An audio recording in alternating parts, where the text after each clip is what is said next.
Hey everyone, so I'm doing this video for two reasons. Number one, just in general, I think everyone forgot about this card, Summoner Monk, after Rescue Cat got banned.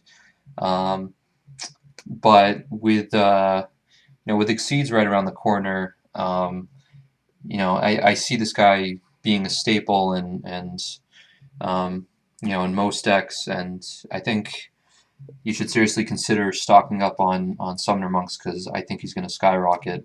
What I'm going to show you now is just some cards that you can use him with already that make him really good. So one example is Shootin' Doji. So this guy, he has two effects, but I'm just going to talk about his first one for the most part. So you can remove from play two zombie type monsters in your graveyard to draw one card. So you can pitch a spell, and Summoner Monks in general, he's a 1-for-1. So yeah, you pitch a spell, get out Shootin' Doji from your deck, but then you get to draw right away as long as you have two zombies in your graveyard. So Summoner Monk becomes a deck thin +1. So I don't know, that's just something to think about. Also, Shootin' Doji allows you to get your move and play zombies back and stuff, so you can do some cool stuff. Um, this one is not so great. Like you can do honest and bounce it back to your hand. That's just it's just random. You can get out Dimensional Alchemist. Um, and just remove a card from play right away, and then whenever Dimensional Alchemist gets destroyed, you're gonna get that card. So it's a slower +1, but it's still ultimately a +1. Um, One of the best cards you can get out is for only Quacky Mirrors, but Urnite, because you pitch a card, you get out Urnite, you show a core, and then you get out another Quacky Mirror, and that Quacky Mirror can attack. So, like if you get out a Crusader, you can end up plussing 2 off of a Summoner Monk. So there's that.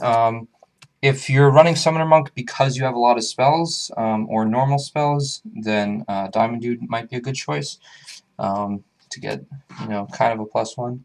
I know no one decks this card, Exiled Force, but just think about it, like with Summoner Monk. Let's see. You can get any search cards, so like Naturia's, you can get them going a little bit quicker, or like a Screech is really nice, especially if you're doing frogs and fishborgs.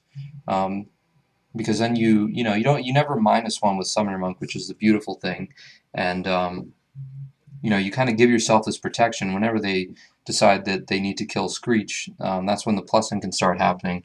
So Summoner Monk really speeds things up. My last example, and there are a ton of examples. You can get out any searcher. You can get out gadgets and plus. Gadgets are going to be really nice with Exceeds, especially with Summoner Monk. But Phantom of Chaos is also a really nice choice because he's also 4 stars. So especially if you run these two in a deck together, because they're both dark, so you build up for Dark Armed, but also Phantom can just copy Summoner Monk's effect once Summoner Monk's in the graveyard. So it's kind of a win-win here. A lot of times you'll see people want to get rid of Summoner Monk as soon as possible. They'll only let the effect get off once if they can, if they have a say in the matter. So once Summoner Monk goes to the graveyard, you can just copy him if you need to, and reuse his effect. So yeah, hopefully that gives you guys some perspective on just why the card is still really good even right now. And with Exceeds, it gets ridiculous because, as I said, with gadgets, it's going to be nuts. Because gadgets are already like a tough matchup at times. Like now imagine that they basically have the ability to synchro summon and negate attacks with that big synchro and then just keep playing more gadgets and shit. So yeah, a dark spellcaster, so for Arcanite. So yeah, that's all I have to say. So peace.